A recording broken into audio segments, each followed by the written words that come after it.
think we're good.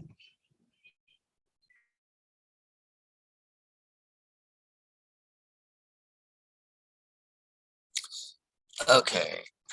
Good morning, everyone, and welcome to the Saturday Morning Mastermind. I'm playing host again for this book. We are in the book, Whatever Arises, Love That, A Love Revolution That Begins With You by Matt Kahn. And this is the book. And Samantha's able to actually join us again this week. She's been reprieved from driving the truck. Yeah, I'm glad that she's fully here and in person. So I'm going to let you guys jump out and introduce yourselves, and then we'll, if Catherine is willing, to start with the chapter Exploring the Akashic Records. And I don't know if I'm saying that right or not. Good morning, everybody. Oh, did I step on you? I'm sorry. And I'm in Mesa, Arizona. Samantha in Indianapolis, Indiana. Welcome, welcome.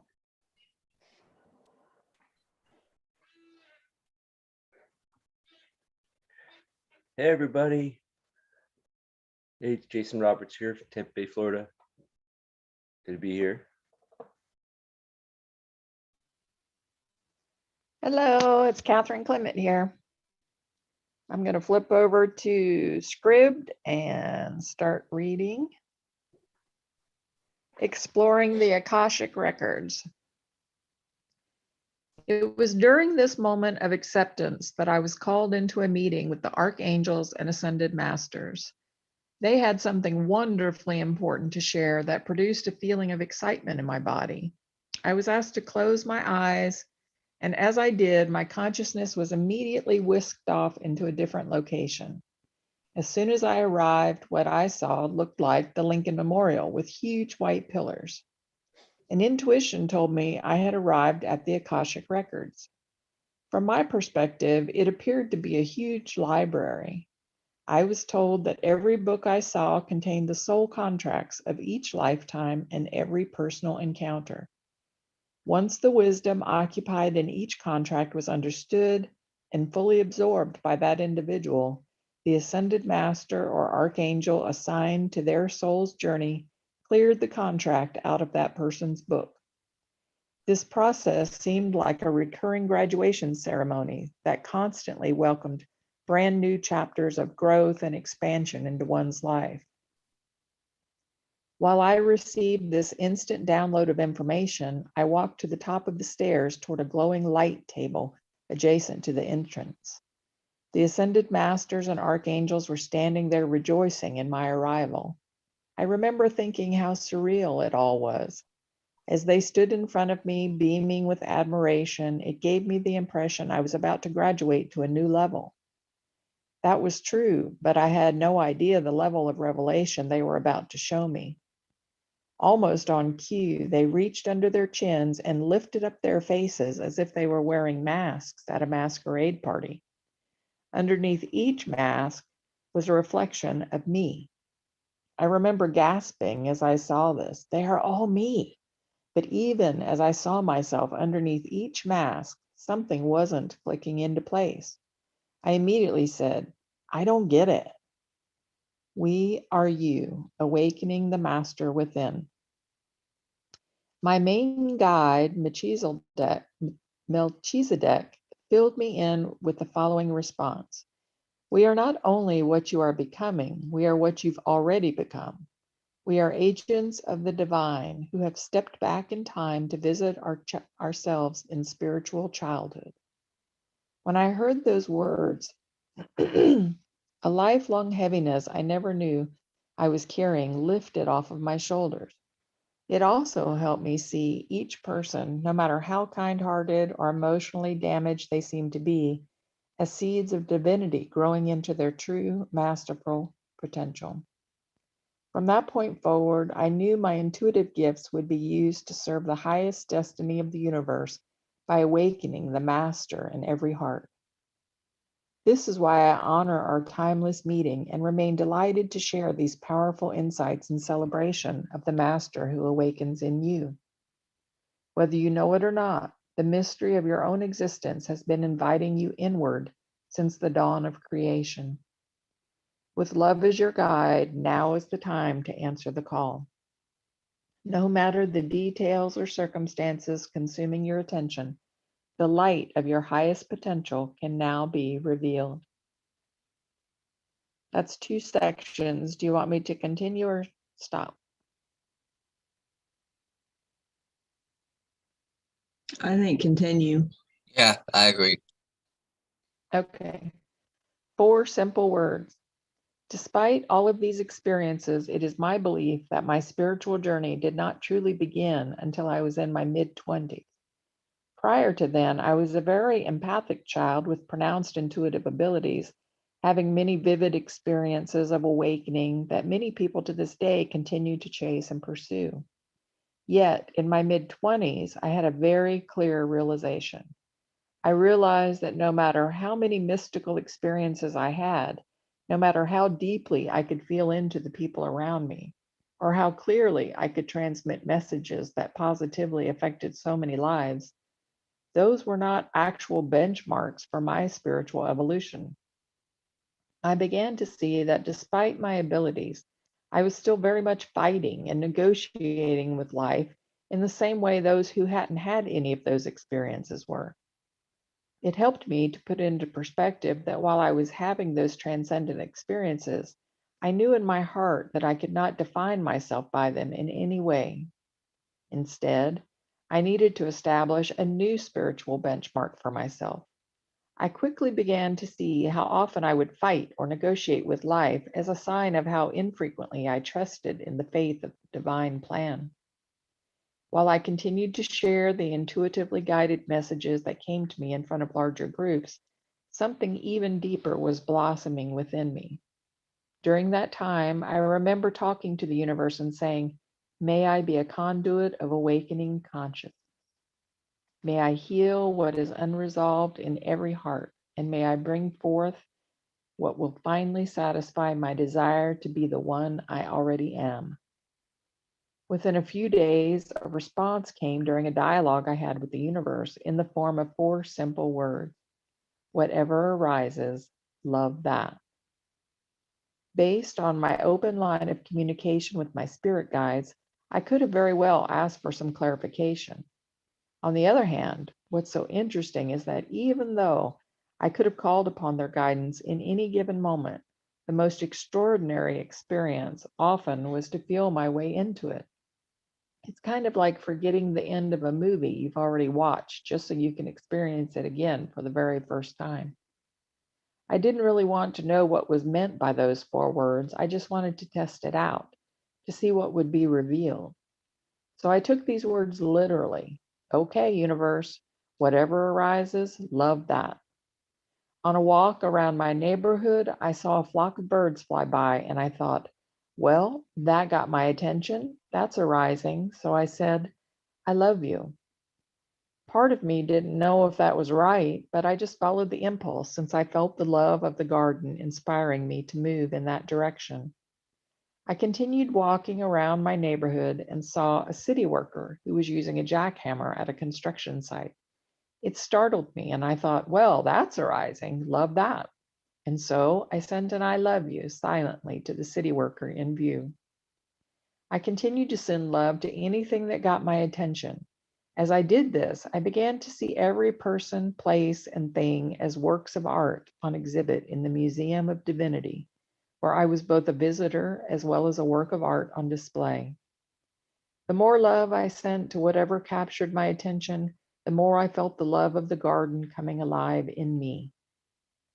As love was offered, the more I recognized who I really am, an innocent expression of divine will, and not a person in search of it. By following the instructions of those 4 simple words, I realized myself to be life's eternal liberator instead of a person waiting to be liberated from the pitfalls of life. I quickly began to see that everything in life was orchestrated by the highest intelligence of the universe. From one moment to the next, it only brought forth the experiences that triggered emotions that had never been loved by anyone else. As I would love these feelings in my body, I could also intuitively sense that I was embracing the feelings that were unresolved in all bodies. I began to see that as I healed myself, I was transforming the fabric of reality for the well-being of all. Despite having many life-changing awakening experiences, that practice was the most fulfilling of all. It even satisfied the constant hunger of my deepest spiritual desires. The more I loved whatever captured my attention, the more vivid of an awakening was revealed. I remember when this occurred during another walk in my neighborhood. It was as if I walked around my block and the one who started the walk never returned.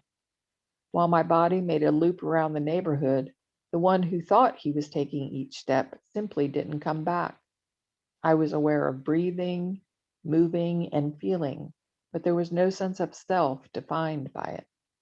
There were just experiences arising within a spaciousness brimming with the feeling of being back in the garden. There wasn't even a sense of this being an amazing experience, since there wasn't anyone it described, good, bad, or otherwise. The one thing I remember when this happened was that it felt like the earth stopped moving, or as if time suddenly vanished. The most surprising part of all was how comfortable this felt without my knowing why, or even having a need to question, contemplate, or understand. Shortly after this experience, I heard what I thought was an explosion. While investigating to see if I was hearing the sound of gunshots, I realized that the sounds turned out to be something exploding in my own head. I wasn't afraid or panicked, just naturally open. As the explosion occurred, it felt as if my entire sense of self was oozing out of my ears like warm liquid light. From that point forward, I no longer had any sense of who I was as a person. Even deeper than the experience I had walking around my neighborhood, it was as if all reference points of who I am and what I'm not completely ceased to exist. And yet, there was an I that remained, an infinite I that was nothing but radiance masquerading in form. This I was here to bring forth the divinity of others as a way for the universe to consciously play in the ecstasy of its own immaculate presence. As magnificent of a realization as that seemed to be, it didn't feel as if my consciousness was done expanding in any way. If anything, those experiences accelerated in frequency, with no foreseeable end to what was being revealed. At that point in my journey, I didn't know those experiences were merely the beginning of an even greater recognition of truth that would occur a few years later. As it unfolded, it honored everything I had ever learned by showing me a depth of clarity that made everything I knew completely obsolete. That wasn't done to destroy my treasured insights. Instead, it assisted me into a brand new level of consciousness where I wasn't bound by any degree of knowing or burdened by the wisdom I had previously learned. To make matters even more surreal, a profound awakening, even greater than the ones I've just shared, occurred while I was eating dinner at a restaurant. All of a sudden, everything began to change. The sound of voices from the patrons sitting at other tables started to echo in my ears.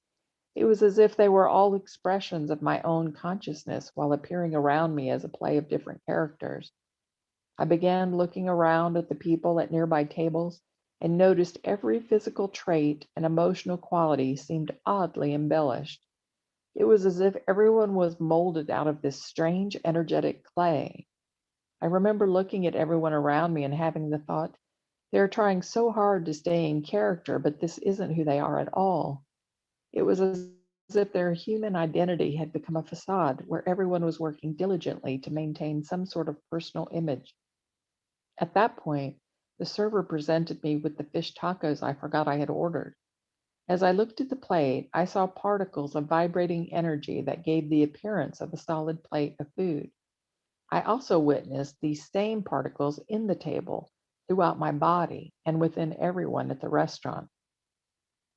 Soon, the vibrating particles appeared to be a formless blanket of energy, with everything somehow appearing within an all-encompassing misty energy field.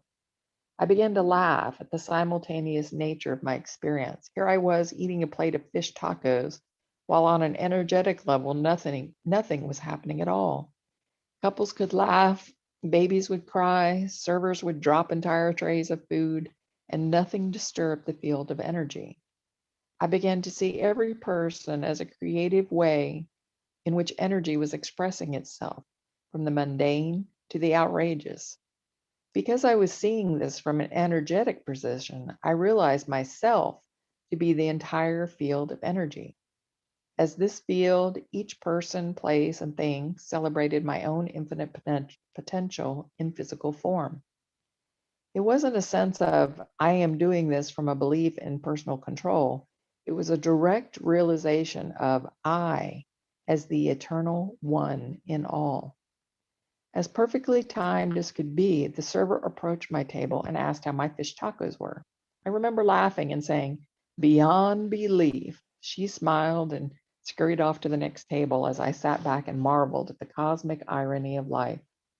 Imagine, she's having her experience of a satisfied customer while I'm watching the entire universe come alive in a restaurant where others are eating and conversing among themselves. At that point, I realized how we are each living in our own worlds while interacting within the same eternal space.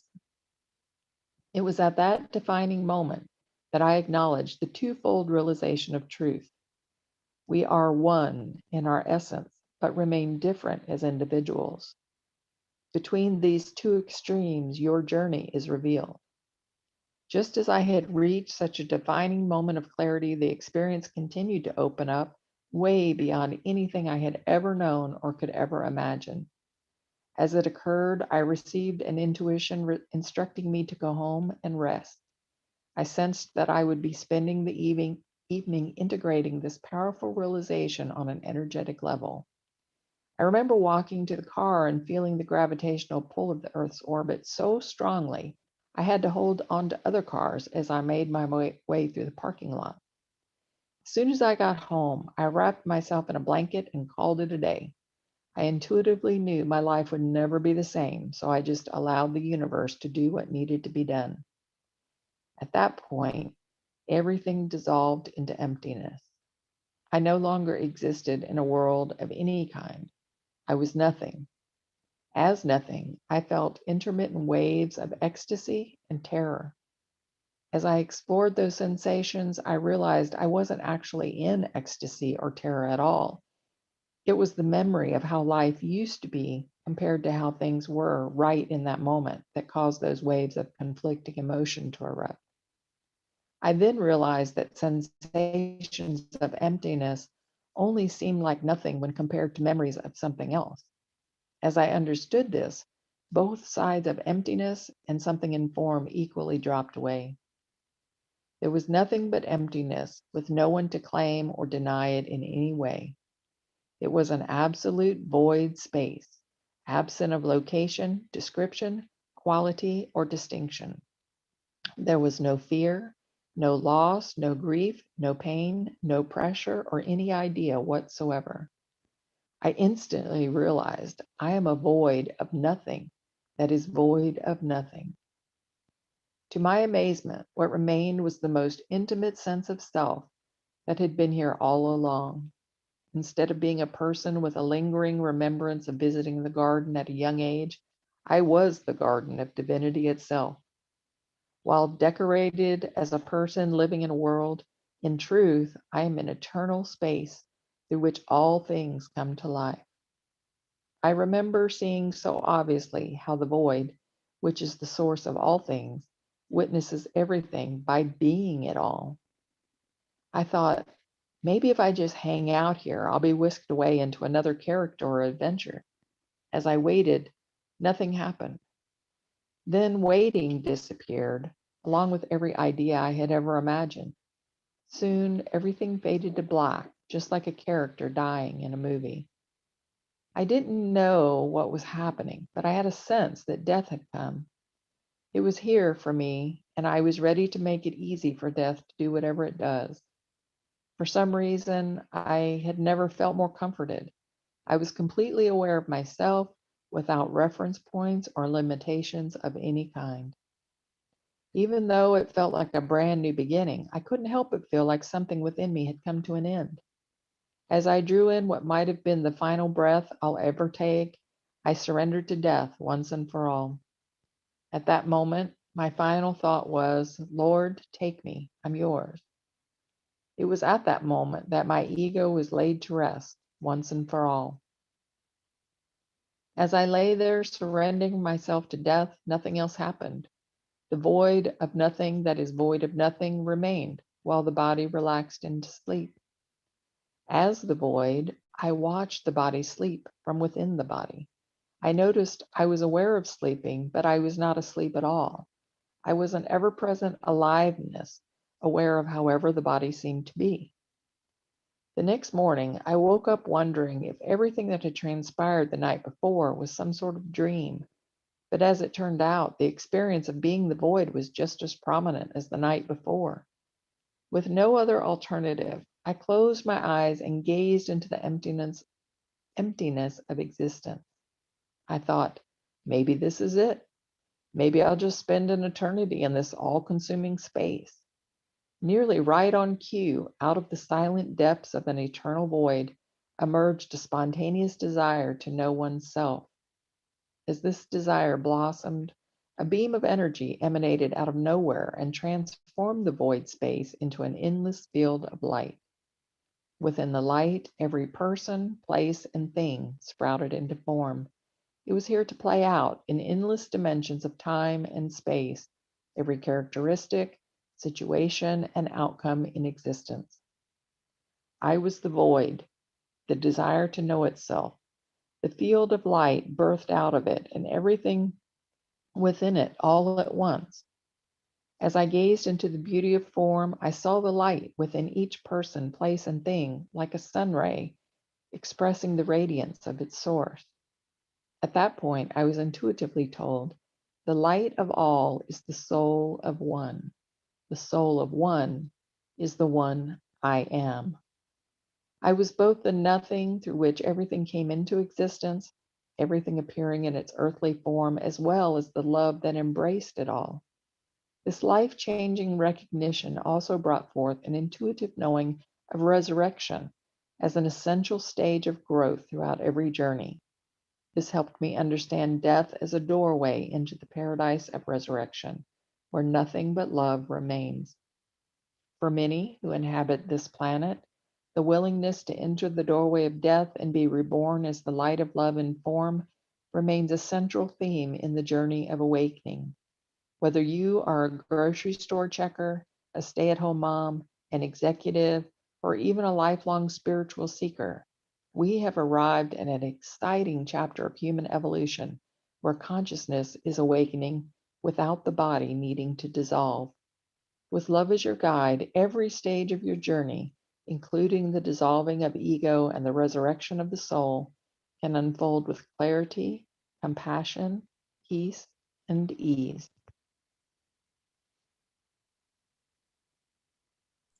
Thank you, Catherine. And we'll stop there with that part.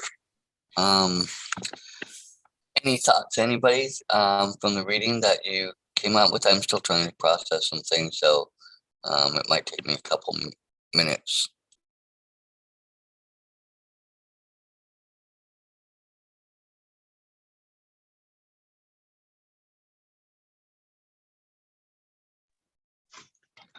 This part, I know I stepped away for a moment there and I missed a little bit of what you were reading there, Catherine, but this part closer here to the end about the out of the silent depths of the eternal void emerges spontaneous desire to know oneself. And as this desire blossomed, a beam of energy emanated out of nowhere and transformed the void of space in an endless field of light. Within the light, every person, place, and thing sprouted into form. It was here to play out in an endless dimension of time and space, every characteristic, situation, and outcome in existence. And that reminded me of a time not too long ago where I was kind of having a meditative state and was just kind of in this, I don't know, moment. I just kind of had this sudden realization of this just bright light, but that the light was a representation of just everything, like, you know, as the what was it I was thinking specifically? It was kind of like a all of existence feeling, it's hard to describe. It's just a weird kind of a thing. It was like everything all at once is what I was kind of given to feel. And at the time it seemed to make perfect sense. And now I'm trying to describe it and it doesn't come together right. And but it was kind of like a, like what he was saying previously of the other, like the wanting to feel the oneself. I have to look back, but it was kind of like the everything and nothing all at the same time kind of a thing. And you know, like we come here to have the experience of being this individual. And if we weren't an individual, we would feel everything all at the same time. And so that we want to have this experience, we kind of have to zero in on one particular experience, but it's all going on all at the same time. So I don't know, that's kind of what that reminded me of. It was kind of an interesting thought. I'm going to jump out, and for me, going back, because now I'm going back through and reviewing and processing some. The part that kind of really hit me was when we were in the section exploring the Akashic Records, and it's the part where it says, an intuition told me I had arrived at the Akashic Records. From my perspective, it appeared to be a huge library. I was told that every book I saw contained the soul contracts of each lifetime and every personal encounter. Once the wisdom occupied in each contract was understood and fully absorbed by that individual, the ascended masters or archangel assigned to their soul's journey cleared the contract out of that person's book. And this process seemed like a recurring graduation ceremony that consistently welcomed brand new chapters of growth and expansion into one's life. And that kind of went back to when we were going through the I can't remember the exact name of the book, but when we were talking about how we sign contracts before we ever come down to earth to live a certain type of life or experience a certain type of life to gain knowledge. I think this is kind of similarly saying that same thing. But it opened it to even to like that book where there are more chapters or more experiences or things to learn as we go throughout, you know, as being part of the overall infinite intelligence God that, you know, we're all connected in that sense. And that just kind of hit me as kind of like saying it in a different way, but kind of going over that. And that's kind of what hit me so far. The rest of this, I'm still trying to go through and wrap my head around.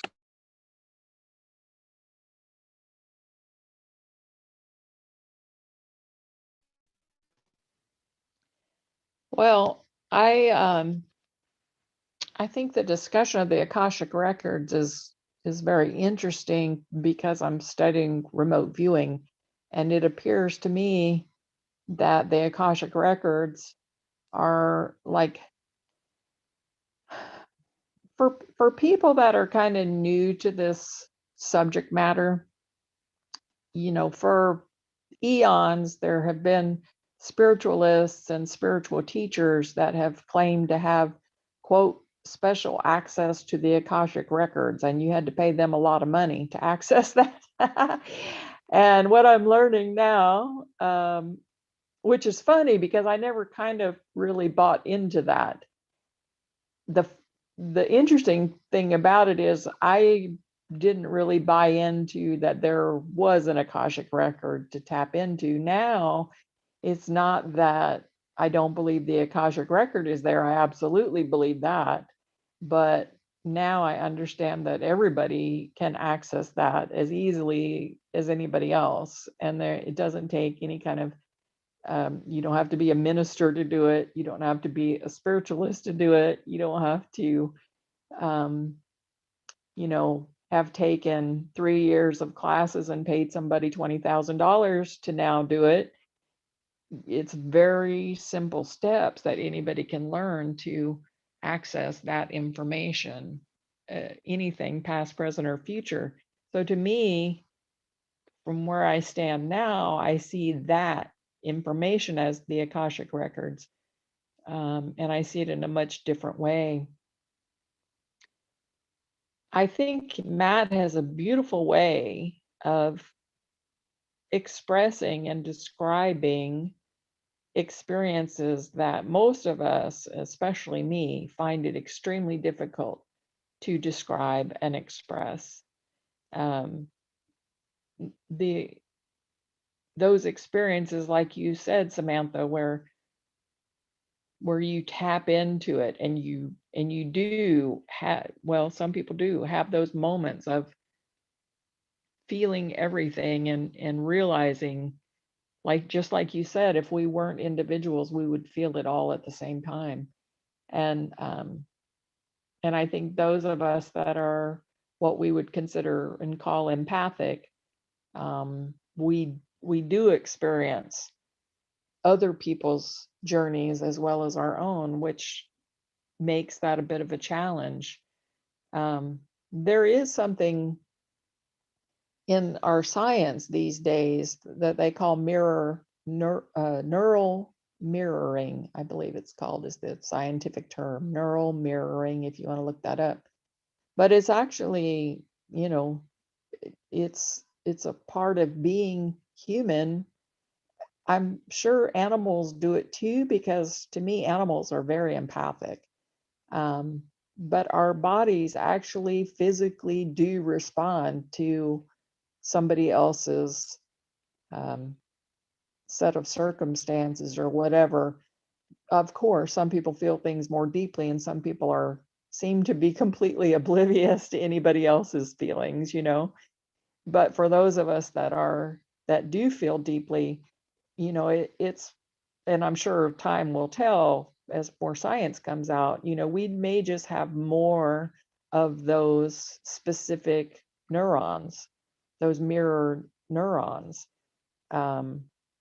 So for people that have gone through their whole life thinking that they're crazy, science may actually play out for us, that we have these special cells that help us pick up on things. And it's not crazy at all. It'll all be proven in the end. It's interesting that you bring that up. I started a book not too long ago. It's called The Holographic Universe, and it says, let's see, the Revolutionary Theory of Reality by Michael Talbot. And in that book, he talks about this theory that we're living in, that all of reality is a hologram. And I don't know if you guys know what a hologram is. You can kind of imagine like Star Wars and Princess Leia is being displayed out. She's in this kind of multi-dimensional video. But from what they were talking about with the hologram is that a hologram is created with laser light in some way, and that when it takes a picture of something, it's like the whole entire aspect of it, not just one-sided view like two-dimensional or like a picture. It's actually, you can see it from all sides, all directions, all everything within the hologram. It stores in the memory of this hologram every aspect of it, and that no matter which angle you look at it, you see the whole picture. And it was just a really fascinating thought of how they're looking at this going, this is kind of how our brains work, and that we can go into our brain, into our kind of thought memories and see something from any different angle or perspective. We can bring up this whole entire thing. And part of the reason that they talk about this possible theory being accurate is because of the amount of information that we can experience and remember and see. And they're like, and this kind of explains a lot of psychic abilities, because if the whole information of the universe wasn't, or they're suggesting that this whole information of the entire universe, all perspectives, all of everything, is that we can tap into it in some way. It's just because it's like in holographic form. So like on a typical piece of, film, you see one part of one aspect of reality, but in a hologram, you could see any aspect of it. So I don't know, it's a really fascinating book. And it kind of ties into this whole idea of everything being available to us if we just could understand how to tap into it. And some people already are able to tap into it in different aspects, and other people, like myself, can't do it as easily. And yet Catherine, learning the remote viewing, is discovering that maybe we all can do it. We just have to learn how to do it. So it's just interesting. It was an interesting theory, and kind of different things that we learned that kind of all tie together and explain things from different points of view. So, or different ways of expressing the same information, like what you were saying, Catherine, and you and I trying to describe something that seemed so clear in the moment, but yet putting words and describing it is difficult. And then Matt comes along and just explains it like it's easy peasy, it makes perfect sense, even though we're reading through and we're going, well, that doesn't entirely make entire sense to me, but I think I understand. And the more I think about it, it does seem to have a real, I can relate to it in some way. I was going to jump out. Oh, go ahead. I have a question from early on, and unfortunately I had to make a little trip somewhere. So this is at the beginning of the reading, after he had realized he was at what he saw as the library of the Akashic Records. And they were telling him that they took out his book, or a book, and it sounded like, once the person realized all that they could realize from that, then they destroyed it. They did something. I had the impression it wasn't available anymore, and that disturbs me, because I feel like I could spend a lot of time, looking at, say, the 1800s or something like that. So if one of you can clear that up for me, if they do that, or if they remain available, I would like to know that. I think I found the section you're talking about. Sorry, I was just going to read this real quick, and then Catherine, you jump in and share what you were going to say, because I didn't really have a full thought on it. I just wanted to read what I think you were talking about, Karen. It says, once the wisdom occupied in each contract was understood and fully absorbed by that individual, the ascended master or archangel assigned to their soul's journey cleared the contract out of that person's book. This process seemed like a recurring graduation ceremony that constantly welcomed brand new chapters of growth and expansion into one's life. Is that what you were talking about, Karen, that section there? Okay. All right, jump out, Karen. Catherine, sorry. I got you. My interpretation of that would be, he's talking about life lessons, that we sign contracts before we come into an incarnation, and we have certain things that we need to experience or resolve or understand better or whatever. And then once we have done that adequately, then they kind of erase that contract so that we don't have to come back and do that one again. That was my interpretation. I like, check mark, you've accomplished this, good job. Let's move to the next one kind of thing. Not like it's not there anymore, not like it didn't happen, but like you kind of, yeah, just checked it off your list of to do.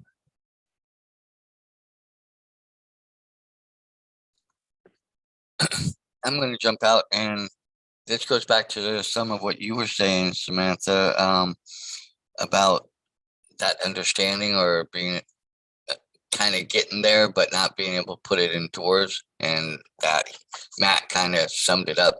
But I'm going into something where he, that made me go back to this part that you were saying. It says, almost on cue, they they reached under their chins and lifted up their faces as if they were wearing masks at a masquerade party. Underneath each mask was a reflection of me. I remember gasping as I saw this. They are all me. But even as I saw myself underneath each mask, something wasn't clicking into place. I think that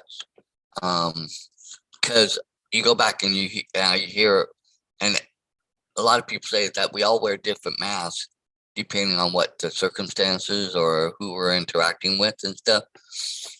And maybe that is a physical or way in which to experience the things we need to experience in order to get to that graduating level at the Akashic Records, to have that checked off, so to speak. And but I mean, I feel it in myself. There are times where I'm like one person and it's completely me, but then I turn around and go somewhere else, and I'm, because of who I'm interacting with or what's going on and surrounding me, I'm a totally different me, but it's still me. It's just, and I'm becoming more and more aware of that, depending on who I'm around or who I'm interacting with. I'm realizing the multiplicity of aspects of me, and realizing, wow, there's a lot more to me than even I have realized. But it's bringing it out more too. It's making it more aware. And so I don't know, maybe for me, that's part of how I'm journeying through my journey to connect more with, as I believe it and see it, with God, and get more connected back in that sense for me. And so, but it's just interesting how, it's interesting how each one of us are getting certain things out of this in a different way, but yet somehow it's speaking to all of us too, I think. And it's interesting to see how that's playing out.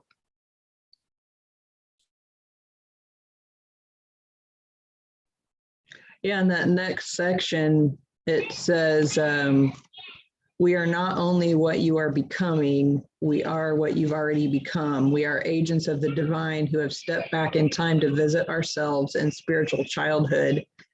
And that, I thought that was just a really interesting way of looking at it. Is, if we are everything, everyone, when we're like in the spiritual realm, it's almost kind of like we're just looking back into our own memory to see experience or what. I mean, similar to, like, I can think back to when I was, younger, and some of my experiences back then, and to think that, as we progress forward and we pass on from this life into the spiritual realm, as I can do exactly the same thing and just be looking back and be like, oh yeah, I was Samantha way back when or whenever. I mean, if it's all happening at the same time, I'm just like peeking in, like I'm just putting in a different movie and checking out that lifetime, and then I can pick out a different one and be like, oh yeah, I was Catherine back here, and that was my experience, and that was Dan. And if we're all, and we just are I don't know, we're just kind of like at the pinpoint right now here in this life where this is my experience right here. But at any time, like Catherine talking about the remote viewing, just tap into another entire life experience, and fascinating. That's fascinating. I had a weird, funny thought that, and I don't know, it was funny to me. I don't know if you guys will get it, but it's kind of like, oh, so we're looking back at all our Hallmark movies or Lifetime movies, and some of them are those scary movies that are, and we go back and, but we're able to view it, but kind of be detached and kind of bring forth out of that some of what was there in retrospect and apply it or see how it's helped move us through the journey, for lack of a better way, to where we are now and what we're going through now, to gaining a better understanding of ourselves, I guess. It's interesting to think of it that way. I just had a thought too with that, is that in a lot of ways is kind of help me kind of embrace this idea of loving what arises, because if it's, even though I'm just experiencing it here in the moment and that's what it seems like, if it's really just a memory of, as a spiritual being, that just being in this, I've chosen to be here and experience this physicalness, and that it's, because there's a lot of different spiritual thought processes that it's already happened, or that it's predetermined, or we say to trust in the divine because the divine knows. And if I'm the divine and I already know, I just have kind of like put a little barrier in between that knowing and what I'm experiencing, so that I can experience it like I'm watching a movie, but I'm in it, I'm in the movie. Then I can just trust that it's all going to be fine because it's already happened. And so I can love everything that comes up because it's all good. And even though in the experience, sometimes it's frustrating, like he was talking about, even though he has this kind of awakened feeling, he's yet still experiencing life and struggling and going through the things that are hard, and trying to negotiate with the universe and things like that.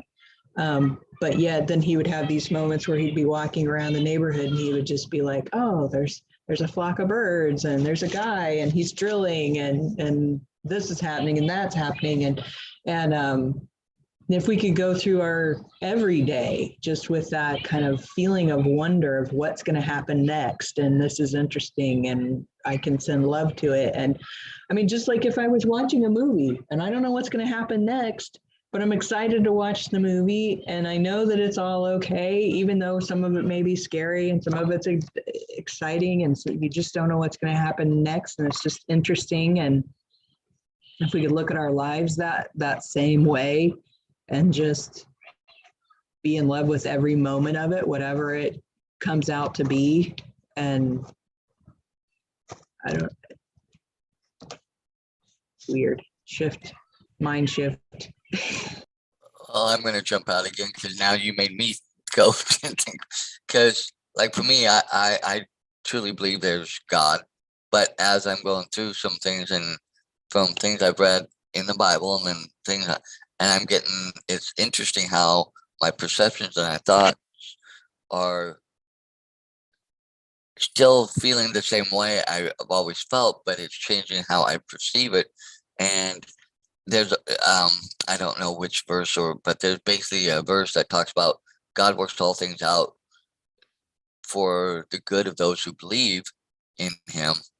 And even though there are bad things, but it goes back to like what you're saying, just trust and believe that, and I believe that if I'm connected and one with God, then why do I have such a hard time of believing that it's all going to work out for the good eventually? It may not feel like it right here and now, but why can't I just trust and believe and I think I'm starting to twist that now a little bit more and learn that, okay, there's more behind this, and to go back and trust and believe and know that it's going to eventually just, work the way it's supposed to work out. Whether it's good or bad, that's just part of what I'm supposed to experience and supposed to go through and live and love, and then loving it through that to get to that other side of and be able to accept it and appreciate it.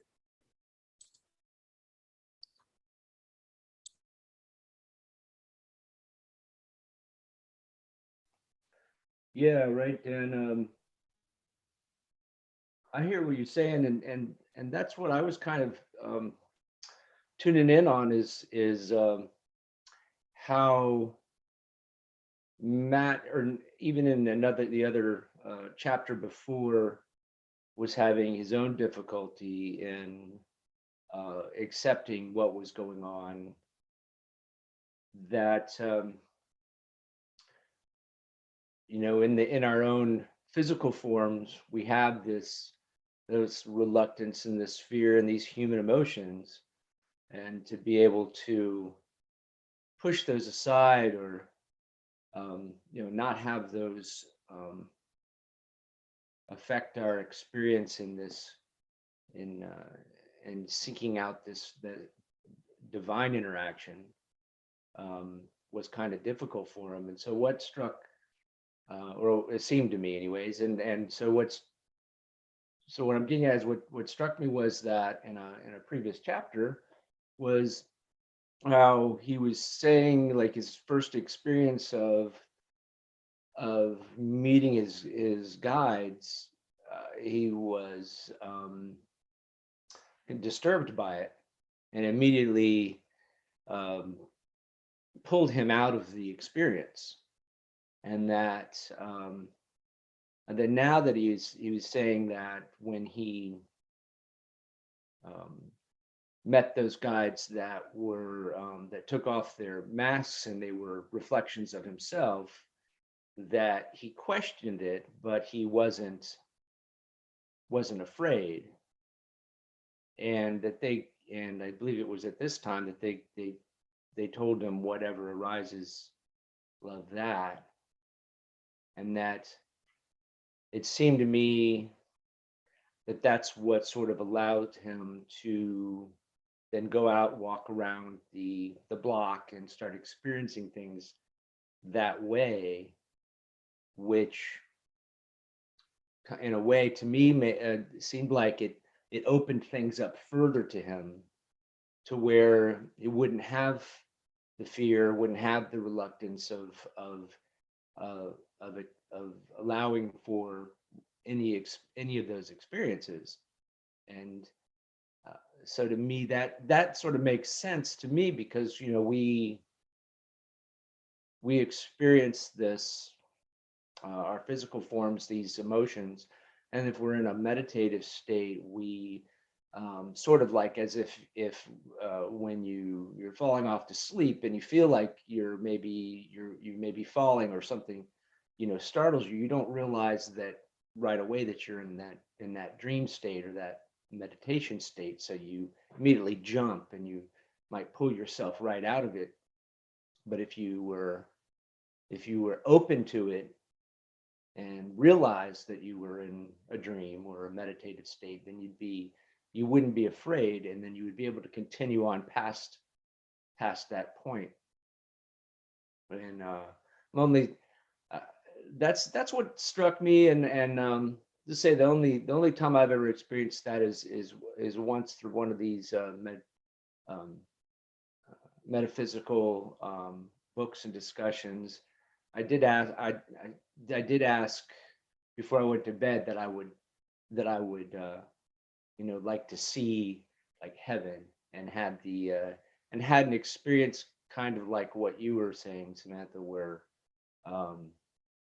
there was just I was being brought into this blinding like whiteness, and I didn't realize at the time that I was sleeping, and And I actually I remember waking up from it because I was actually scared that, oh, maybe I won't be able to come back, and it pulled me right back out of it. But there was nothing scary in what I was experiencing. It was more like, well, what if I go there and I can't come back for some reason, or if this is, but it was that reluctance and that kind of earthbound fear, that physical fear, that kept me from moving past that point. So that so I guess what I'm getting out of this, and what struck me, is that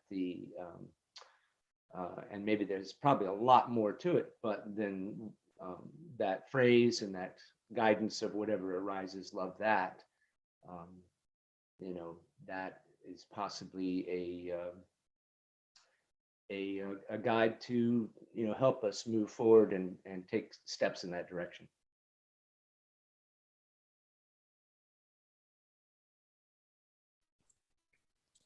You brought up a really good point, Jason, and that's asking. The Bible says, ask and you shall receive. And I don't think there could be any truer words. Or a major part of the remote viewing is asking questions. And you can't get the answer unless you ask. So whether you're trying to expand your experiences or embellish your understanding or whatever, it's very important to ask. People say they want to communicate with their angels or their spirit guides. You have to ask, you have to talk to them, just like you're talking right now on this, as we are to each other. You have to just acknowledge them and let them know that you want answers, and ask those questions that you want the answers to. And you'll probably be shocked. Even if you just ask for a sign that something else is out there that you're communicating with, which is probably yourself, but you can ask for a sign and ask for something that you wouldn't normally see in your daily experience. And I think you'll be amazed at how it shows up.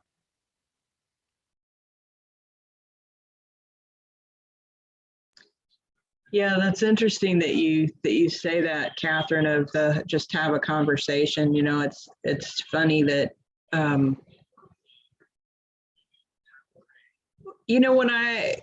when my dad passed, my dad and I really didn't have that many conversations when he was here. I mean, we would have some conversations, but they always just kind of seemed superficial, and but after he passed,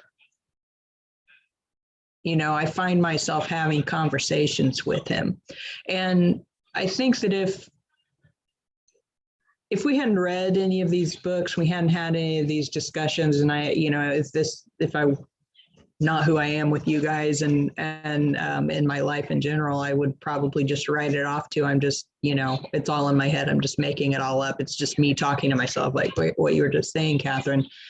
And because it seems kind of like it's just thoughts in your head, right? But yet it's spontaneous thoughts. I mean, I'll say something and I'll get an immediate response, and it's not in his voice, it's just in my head. And like I said, if I didn't think of it in the way that, I'm having a conversation with him, it could just easily be, I could just easily write it off like, yeah, it's just your imagination. So, but I don't think it is. I think it's because I do the same thing. I'll have a conversation with my grandmother and have just immediate responses, like we're sitting in the same room. It's not in her tone, it's not her voice that I'm hearing. It's just a thought in my head. So, I mean, I think that we're all capable of it. We just think that we're just thinking to ourselves, but I don't think that's what it is. I think it's that aspect of her in the universe that is the response. I mean, if like what Matt was saying, he goes to the Akashic Records and all the masters are standing around and they all have different faces, but then they lift the mask and it's just him, and we are all the same on the spiritual side, but yet here on Earth, we're individuals.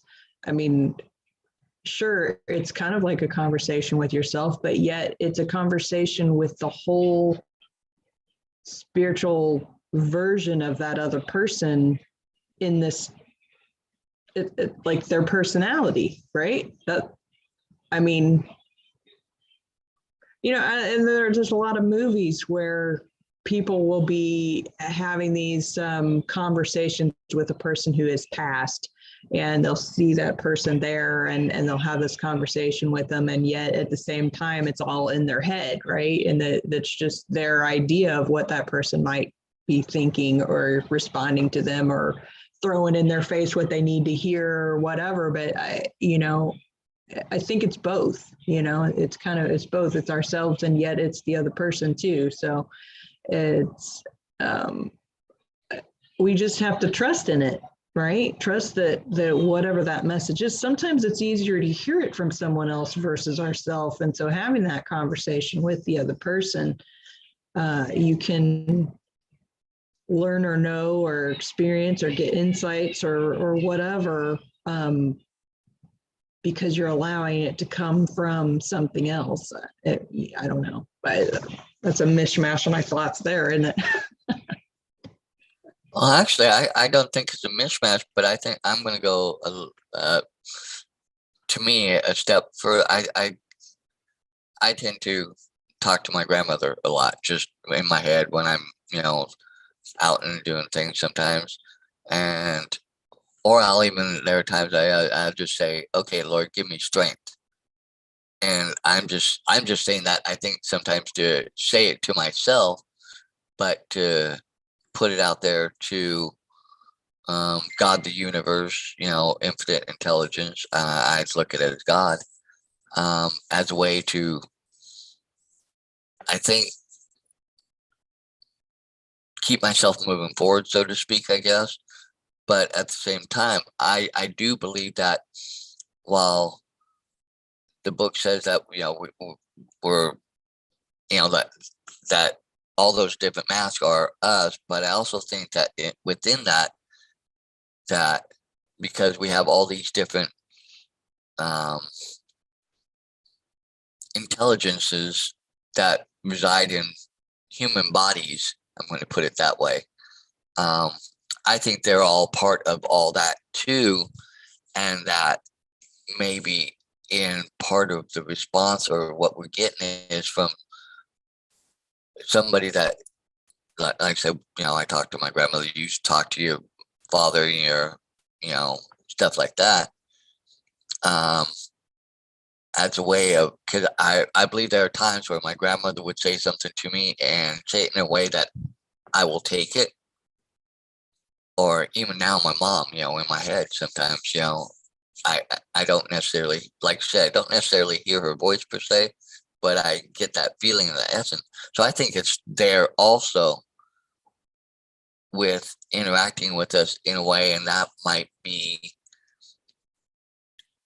something also that we're experiencing from God, the universe, that allows us to receive it on this side through that means,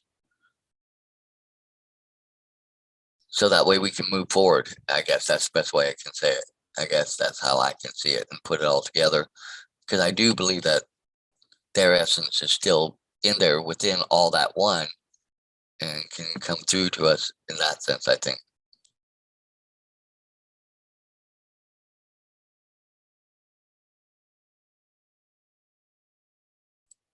I don't know about you guys, but I just looked at the time. It's 8:15.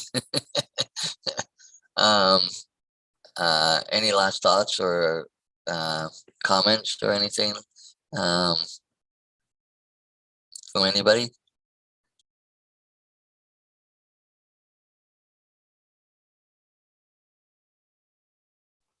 No, that was a lovely reading though, Catherine. Thank you.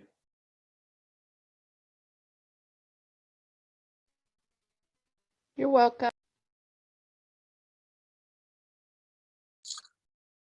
Okay, I guess Samantha has some outside noises affecting her ability to speak right now. Karen, anything from you? Any last thoughts from you? I'm always so glad that we do this every Saturday morning and have for so many years. It's just wonderful to get together with people that we can talk about as you reflect on all the books that we have talked about, that we can talk about really just about anything, and maybe for a little bit of fun. I was listening to one of the meetings on what to say to yourself, and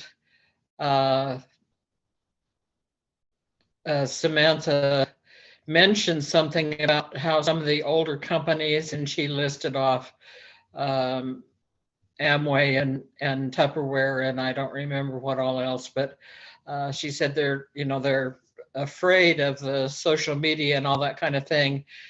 Well, when I put my husband through law school, I did it as a Tupperware lady.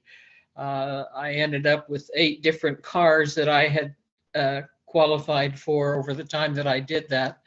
And I had a lot of fun with the people that I was working with. And Oh, sorry, is that my cue? Are we done? I wasn't paying attention because Bailey was talking to me.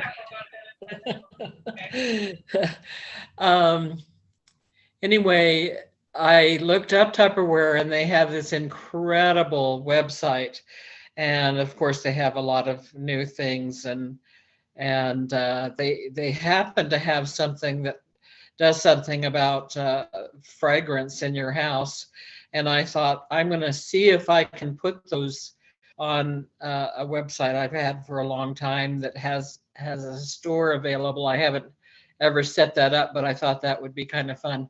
So I thank you for mentioning that, Samantha, because actually they're not afraid, and they do have a lot of stuff going on. So that was really fun for me to check that out.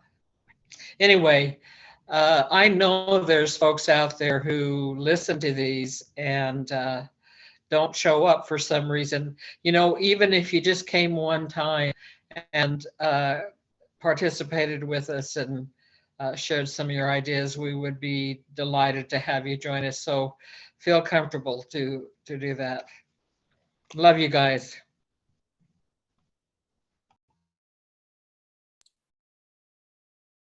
Okay. With that, I'm going to close it for this week's edition of the Saturday Morning Mastermind. Once again, we're in the book, Whatever Rises, Love That by Matt Kahn. You can follow us on Facebook at Mindset Mastery Collective, or find us on YouTube, again, at Mindset Mastery Collective. If you'd like to be on the panel, you can always get a hold of one of us and we can help get you situated with that. But please go and like on both Facebook and YouTube and subscribe and keep joining us. And we would love to have you here with us. And so with that, see you guys next week from the Saturday Morning Mastermind.